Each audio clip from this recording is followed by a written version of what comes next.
it should be 98%. First of all, I'm going to be there. Yeah, My friend Andy's going to be there, and I'll probably have this hat. Yeah, so that's a couple percentage points. No, for sure. So right there. Maybe that gets it to 81. And this is the homerist show that I do. Yeah. There's going to be weather. How okay, so? It's going to be 32 degrees, and there's some precip. Ohio State basically hasn't played in that. I know. I didn't know about precip. Going to be some precip. I was looking at point differentials. Saturday. You know, all the offense, you know, how many points for, how many points against. Toledo is 8th in the country in point differential. Oh, yeah. They have the most points in the MAC, and they've given up the fewest points in the MAC. Oh, yeah. They're number two total defense, lead the MAC in every offensive category pretty much, and they have like a plus 161, I think it's plus 161 point differential. Statistical freak show in MAC history. Yeah. Oh, is that the segue to do the intro? Speaking of freak shows, or do I take that one? I'm the freak show. Okay. You know, with this hat, we're about the same height finally, right? I know, that's awesome. This billboard style hat. Yeah. So that people can see my face. I was trying to, what are all the pins from? Well, we've got a little combination of, you know, real world football stuff, Buckeye helmet, OHIO. and then this is a Fiesta Bowl Brutus here, and his little hat. He's got a little sombrero, and that's awesome. Incredible. And then no guts, no glory, no problem from the skiing and beach community. And then Ohio State has given me these each year for my outstanding performance. You can't be given Buckeye leaves; you only earn them. So I just want you to know these are official. I love it. I earned those. I feel like you have to be like at least like an 85-year-old usher at Ohio Stadium to be wearing pins on your cap. Dude, when I wear you have to either be a kid or 85 or older. Those are both parts of my personality. And when I wear this hat in the stadium, all the ushers are like, nice. Yeah, I love it. I mean, that's what era is that hat from? This is your classic 80s, yeah, I was gonna say right 70s, at the 80s. dawn of the John Cooper era, I think would be this, when they had the dangling Buckeye leaf, right, which they got rid of in the modern Ohio State logo, which is a mistake. I agree. That's a huge mistake. So, welcome to the rivalry edition of the Heart of the Rivalry. He's Blade columnist Dave Briggs. I am just Ohio State homer, and Blade photographer Phil Kaplan would try to keep it partial, or at least he will. For this, what is the number? What is this meeting of the game? The 100th game was in 2003, so right. This would be if Harbaugh hadn't played the COVID card and called off the 2020 game. So we got 121 or 122. 220, 221, whatever it takes. The 121st or 122nd edition of the game is, of course, brought to you by Renewal by Anderson and Dale's Bar and Grill in Maumee. The window replacement experts at Renewal by Anderson are backed by over 120 years of quality and craftsmanship. From consultation to installation, Renewal by Anderson makes upgrading your home easy, beautiful, and worry-free. And Dale's Bar and Grill in Maumee, whether you're looking for a table for the whole family or just a bar stool to catch the game, Dale's has you covered with a full menu of sandwiches, wraps, and salads. Combine that with 21 beers on tap, and there's something everyone can enjoy. Other than the weather, what are you looking forward to enjoying the most about this edition of the game? I'm fascinated. I think it means everything for both teams. And I'd be curious to know, who do you think needs it more? Ohio State does not need it at all in the big playoff picture. Michigan absolutely needs it to get in. If they beat number one team in the country, that might be the best win anyone has all year. They'll be 10-2. They'll be in the playoff. Ohio State they'll be 11-1. They'll be able to go off on their title race, play the us against the world, rally around the Buckeye flag, go off on a run. They still might be the most talented team in the country. But you've lost 4 straight years to Michigan. The rivalry's as heated as ever. You had the flag planting last year.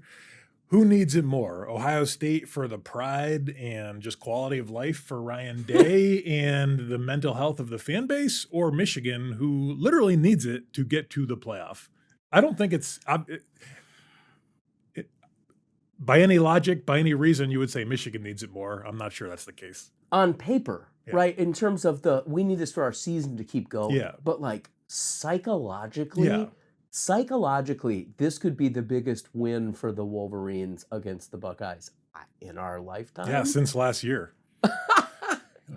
Last year's, I mean, that was wild, but it fueled a championship run. Yeah. And I think, Ryan Day, though the fans have been largely unfair to him and his family, I think he also had to look and be like, what we did there wasn't great. Yeah. For sure. I think he's running the team a little bit differently this year. So I also think it's interesting. Are they, what do you think about Ryan Day kind of trying to make this as routine of a game as possible? They've tried the to, Jason Candle approach. well, there's just they're trying to make it. Over the years, there have been Michigan Week traditions. They've had senior tackle ceremony the week of the Michigan game. They've had the marching band come in on Sunday of Michigan Week and play for the team, and that's been a tradition for a long time. A lot of different things. Even something as kind of inside baseball is they usually do all of their media on Monday. It's a totally different week media-wise. They just want to focus completely on the game. The last couple of years, it's been different. Ryan Day moved the senior tackle ceremony to another week. This year, he moved the band thing to another week.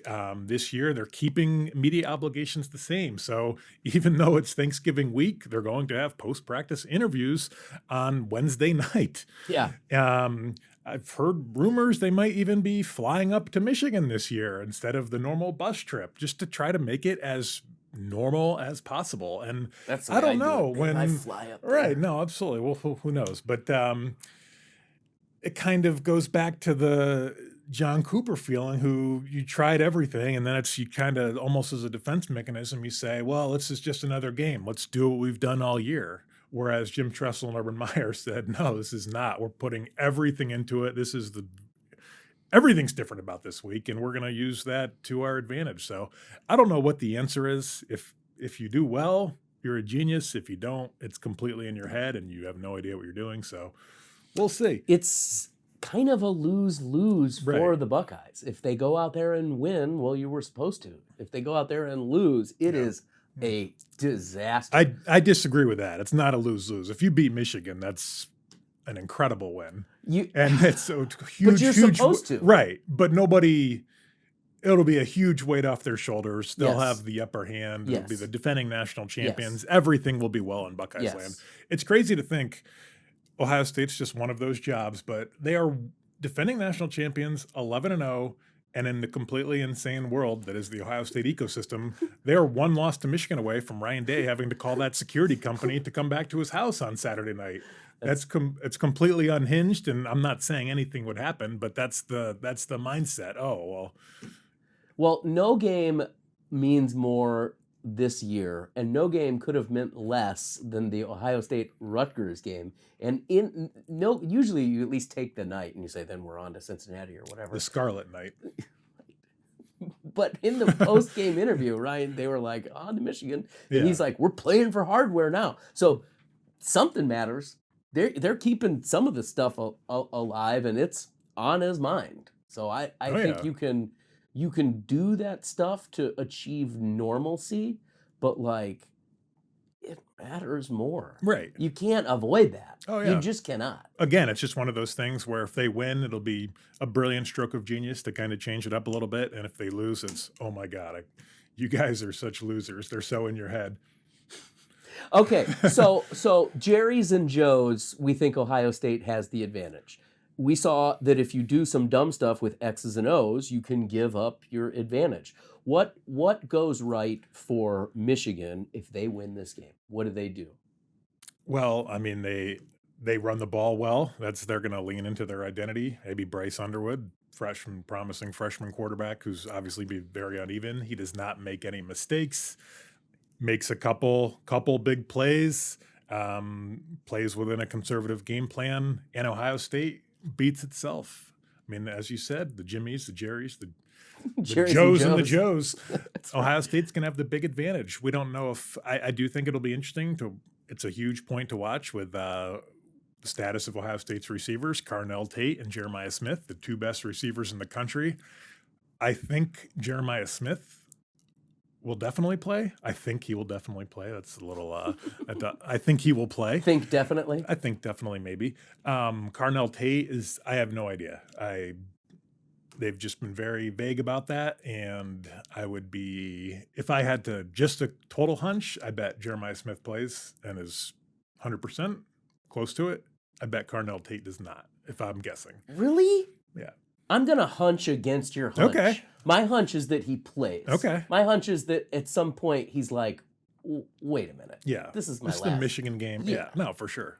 Okay, so we've got two All right. hedged hunches. Okay, so That's we got pretty good. But even without Carnell Tate, you have the four best players on the field. Yeah. Julian Sayin, Jeremiah Smith, and then the two just absolute game-wrecking defensive players with Carnell Tate and Caleb Arvell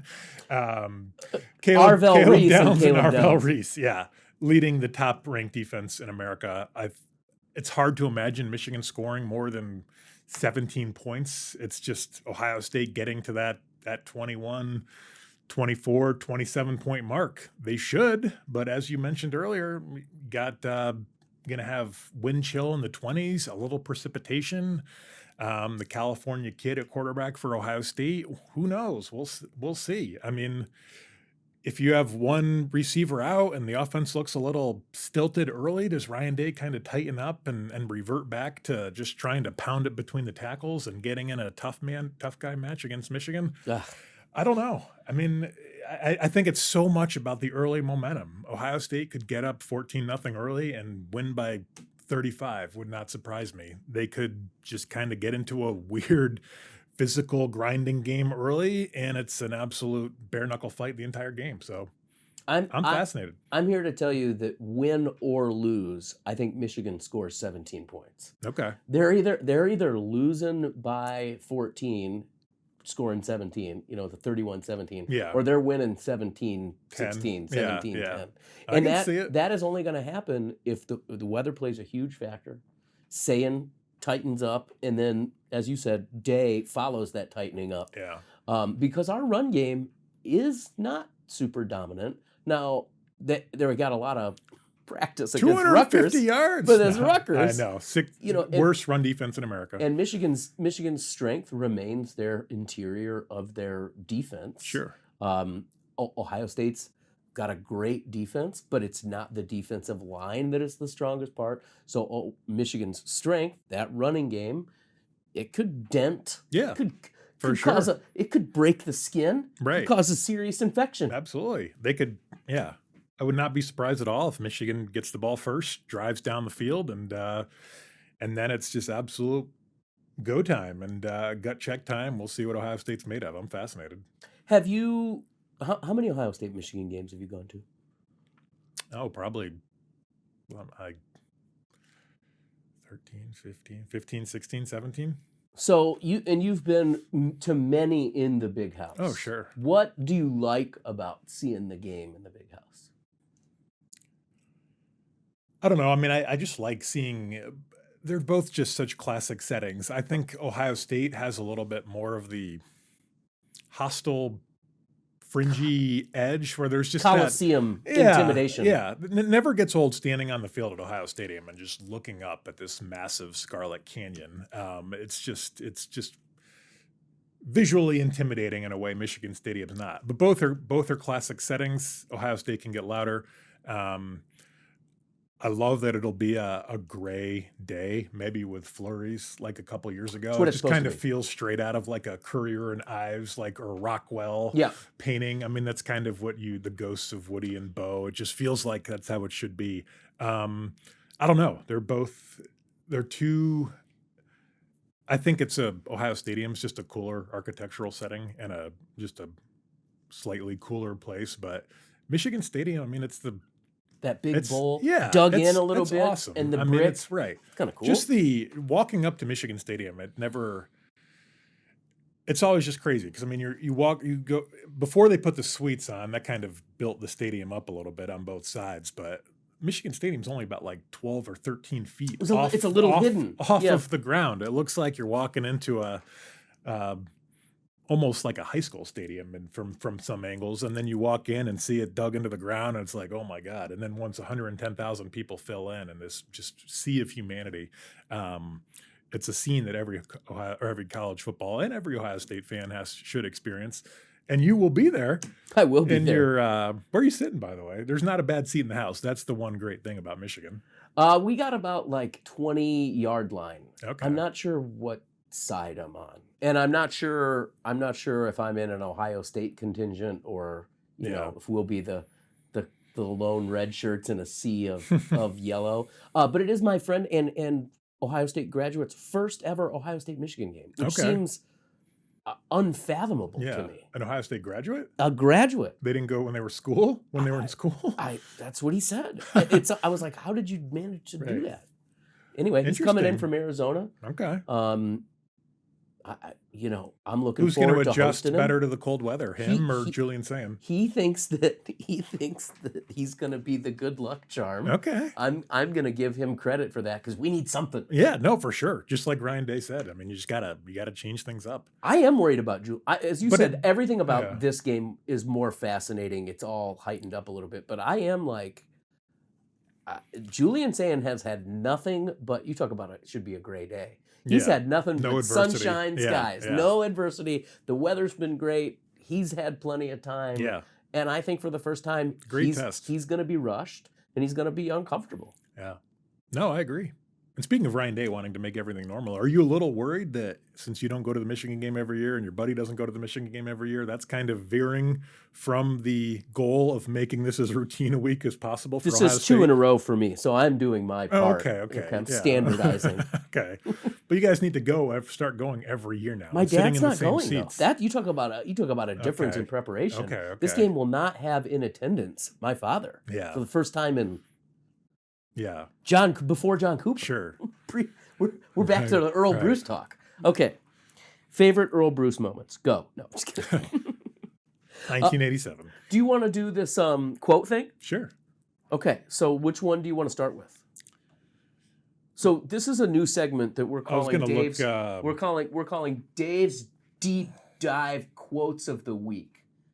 Well, these aren't. These are just all-time Michigan quotes, right? Yeah, it's a deep dive. Yeah. Dave's deep dive. What's your favorite ones? You got to start. I don't do that. I'm prompting you. You're the expert. I'm just a bumpkin wearing an oversized sweatshirt and a billboard hat. It's got to be the trash talk. So it's got to be, yeah. On the Michigan side, you have the Harbaugh guarantee, obviously in the 80s. Then he goes out and backs it up. So take us through it. And now Ohio State, you have the Jeremiah Smith guarantee, at least indirectly. And that's why I think he's definitely going to play. Also, you Saturday, can't make a guarantee and not play. Right. And then Saturday is Jeremiah Smith's birthday as well. Oh, my God. He's 100% playing. I know. He said over the summer, he told The Athletic about Michigan, I just hate them. Just something about them. For the next 2 years, I promise you, I will not lose to them. I can't lose to them the next 2 years. Does that sound like a man who's about to lose to Michigan?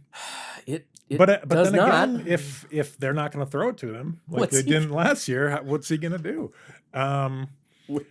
He'll be madder than AJ Brown. So I like the guarantees. I also like the sportsmanship. You look at the quotes over the years. I believe it was, speaking of Earl Bruce, in 1987, his final game after he had been fired earlier in the week, Ohio State wears the Earl headbands. Ohio State upsets Michigan. And afterward, Bo Schembechler, and I'm paraphrasing here, but he said, I never like losing to Ohio State, but it's a little easier to deal with today just because he was friends with Earl Bruce and the mutual respect there. So sometimes the rivalry does have some grace and class. And even last year with the fight and the pepper spray, I mean, not everybody threw punches. So that was good sportsmanship. Are we calling that grace, or which is last year's grace or class? Which is the flag planting pepper spray? That was more grace. You know what though, Dave? Every now and then there needs to be a reinvigoration. Yeah. And that sometimes isn't pretty, but right. I would say that's a reinvigoration. I will Ohio State, remember, like we thought they were going to backpedal asleep to a victory in that game. Yep. And I will say I criticized it at the time.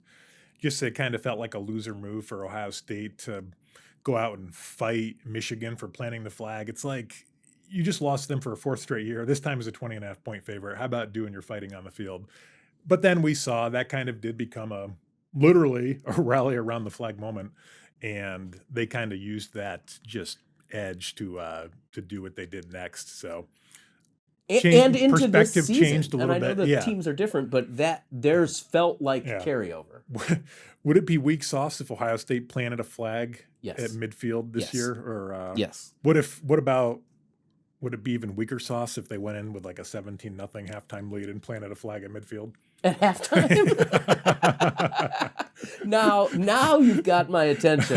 The flag plant before going into half. You are going to get a second half for the ages. That would be even better than Ruth calling his shot. If you come out before the game, plant the flag at midfield, get in a brawl, and then go out and win.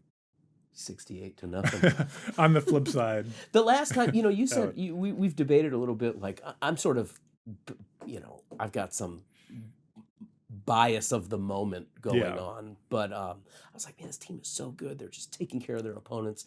And you were always saying, 2019, I think is the best team, and that was the year that they kind of dismantled Michigan. Yeah. Like I was not expecting them to put up a 50 burger yeah. on that Michigan team. So I was just thinking about that. It was a similar deal too. Ohio State #1, or I don't know if they were #1 or LSU was #1 at the time, but Michigan's in the mid-teens, probably 16 or 17, 9-2, and Ohio State just absolutely goes up there and takes care of business. And that's kind of the result, I would think, if Ohio State, if they were playing this game on paper, or if you put Michigan's exact roster in any other team's uniforms, it would just kind of be like Ohio State playing at Washington or a team like this. I give Michigan a little bit of credit here. I mean, they're better than sure, I know what you mean, though. Yeah. It's the laundry, and if you're one of those, I mean, kids, it's absolutely played in the head, this game. And never more than right now. you can't if you're, and I think Ryan Day tries to do this for his players, but he's got to do it too.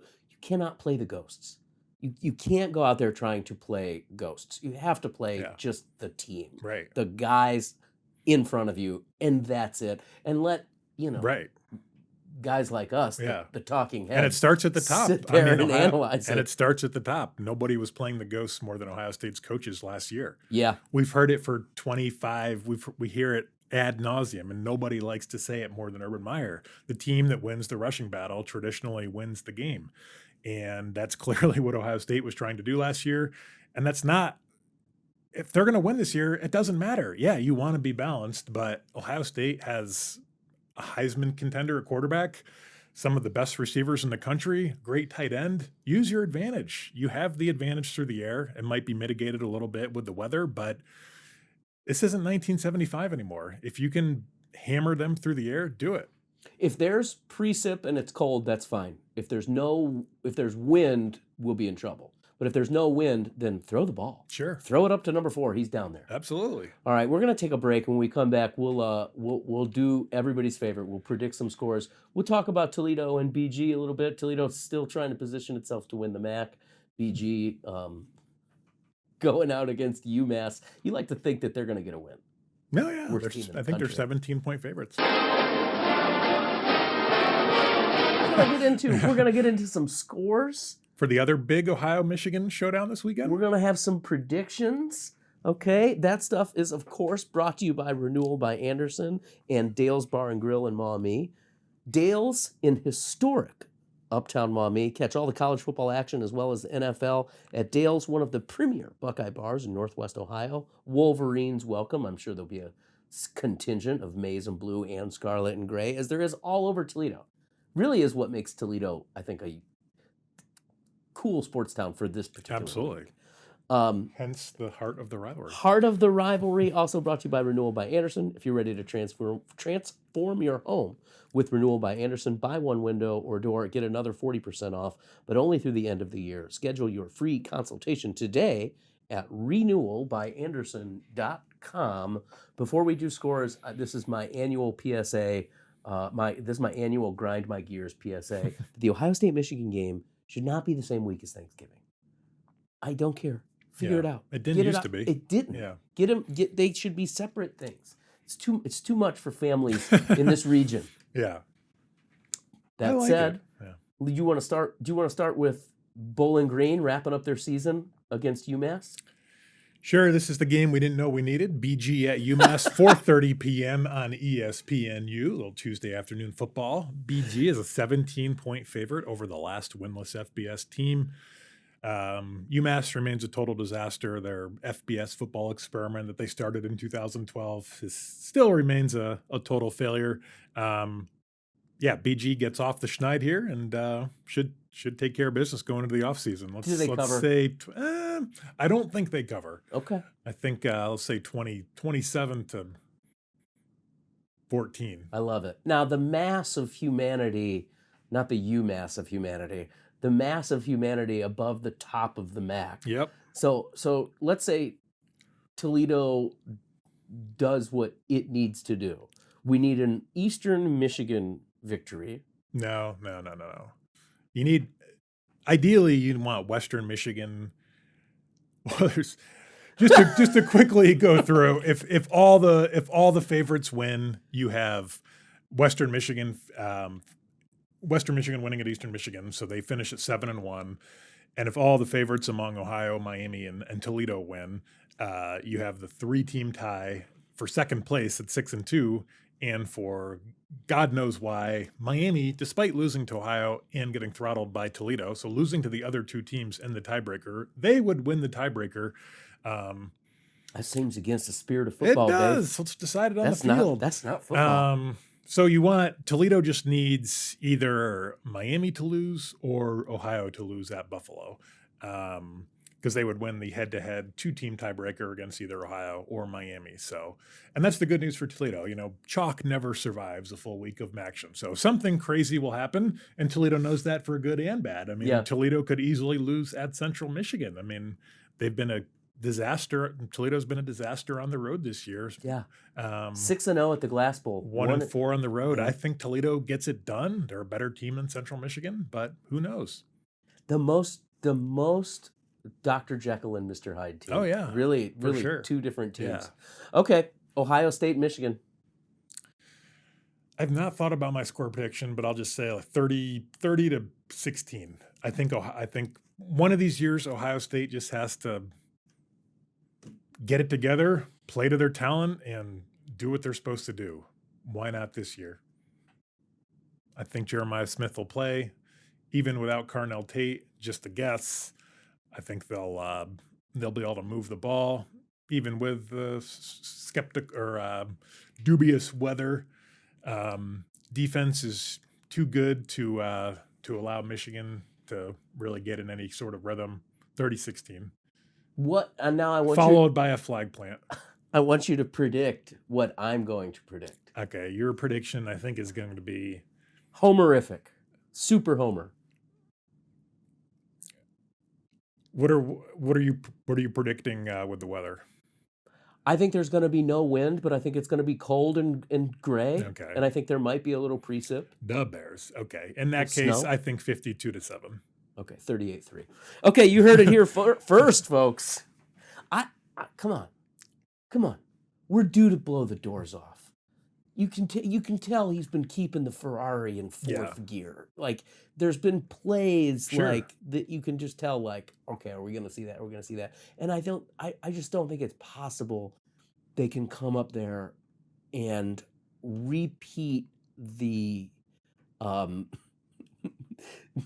the sphincter closing kind of performance that they did last year. I don't think that kind of lightning is going to strike twice. I was just laughing. I mean, it is crazy. Ohio State last year had Jeremiah Smith, Carnell Tate, and Emeka Ibuka as their receivers and scored 10 points. I do think you have to throw it to him, Dave. I do think Will Howard's maybe concussion early in the game played a big role in that game. That's right. I did ask Will Howard over the summer or before the event in Toledo that he came up here for the golf tournament. I asked him, by the way, were you okay after that hit? Did you have a concussion? And he said, I probably shouldn't answer that one. So I'm like, okay, enough said. So, yeah, give me the helmet. All right, man. He's Dave Briggs. I'm Phil Kaplan. This is the heartiest heart of the rivalry you get. This is Yeah. the big Ohio State Michigan show. Look for me. I'll be the guy in the big red hat. All right. I'll see you. See you, Dave.